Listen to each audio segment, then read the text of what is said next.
Bahujan Samaj party Srisailam నియోజకవర్గ incharge. నేను నిన్న రాత్రి 1 గంటన్నర 2 గంటల సమయంలో ప్రభుత్వ ఆసుపత్రి నందు SNCU చిన్నపిల్లల వార్డు దగ్గరికి వెళ్ళడం జరిగింది. ఒక చిన్న బేబీ ఆరోగ్య పరిస్థితి బాగలేదని చెప్తే అక్కడికి వెళ్ళడం జరిగింది. ఆ రాత్రి వేళ సమయంలో SNCUలో పనిచేస్తున్నటువంటి నర్సు వారు ఇచ్చినటువంటి మాట తీరు, వాళ్ళు మాట్లాడుతున్నటువంటి మాట తీరు సరిగా లేదని చెప్పేసి దాని విషయమై అక్కడ పనిచేస్తున్నటువంటి డాక్టర్ నాగరాజు గారికి వీడియో రూపంలో అలాగే మెసేజ్ రూపంలో వాట్సాప్లో మెసేజ్ పంపించడం జరిగింది.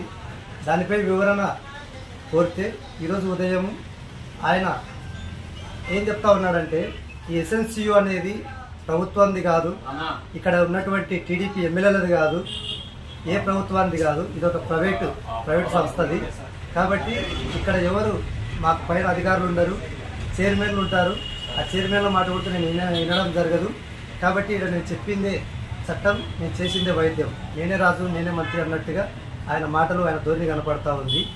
మరి రాత్రి చిన్నపిల్లలు, అప్పుడే పుట్టినటువంటి ఎవరైతే నవజాతి పిల్లలు ఉన్నారో వారిని ఐసోలేషన్లో పెట్టాల్సినటువంటి నర్సు, రాత్రి పుట్టినటువంటి స్టాఫ్ నర్సులు జనరల్ వార్డులో పడేశారు. ఆ యొక్క లేజర్ కిరణాలు ఏదైతే ఉన్నాయో అవి ICUలో పెట్టాల్సిన పరిస్థితి నైట్ టైంలో. కానీ నిన్న సాయంకాలం 3 గంటల నుండి నిన్న రాత్రి తెల్లవారుజామున 3 వరకు జనరల్ వార్డులో పడేయడం జరిగింది. ఏంటి సిస్టర్ అని చెప్పేసి ఆమె దగ్గరికి వెళ్ళి అడిగితే అన్కేర్లెస్గా సమాధానం చెప్తా ఉన్నారు. అది మా ఇష్టం, మాకు తెలుసు, మేము ఎక్కడ పెట్టాలని చెప్పేసి.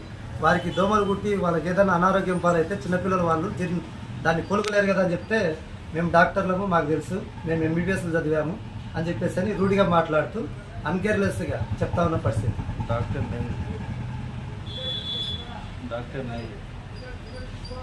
అక్కడ ఉన్నటువంటి డాక్టర్ నాగరాజు గారు పదే ఆయన చెప్తున్నటువంటి సమాధానాలు సరిగా లేకపోవడము, తురుసుతనము, ఇంకా ఎవరేం చేయలేరు మాకు, మీరు పై అధికారులు కాకుండా వాళ్ళ పై అధికారులకు చెప్పుకోండి అని చెప్పేసి అని మాట్లాడుతున్నటువంటి ధోరణి కూడా చాలా కఠినంగా ఉన్నాయి. అక్కడ ఉన్నటువంటి పేషెంట్ల పిల్లల తల్లిదండ్రులు కానీ లేదా వాళ్ళ పేరెంట్స్ ఏదైనా పిల్లలకు సంబంధించిన వివరాలు ఏదైనా అడిగితే కూడా సరైన అవగాహనతో కాకుండా ఆయన తెలిసిన పద్ధతిలో చెప్పుకుంటూ పోతా ఉన్నాడే కానీ వాళ్ళకు అవగాహన కూడా సరైన అవగాహన కల్పించే పరిస్థితి కూడా ఆయన చేయడం లేదు. కాబట్టి ఈ డాక్టర్ నాగరాజు గారు, చిన్నపిల్లల పీడియాట్రిక్ డాక్టర్ గారు అయినటువంటి నాగరాజు గారి మీద తక్షణమే జిల్లాధికారులు, ఉన్నత పై అధికారులు కూడా ఆయన మీద చర్యలు తీసుకొని దీనిపైన విచారణ చేపట్టి చిన్నపిల్లల మీద జరుగుతున్నటువంటి ఏదైతే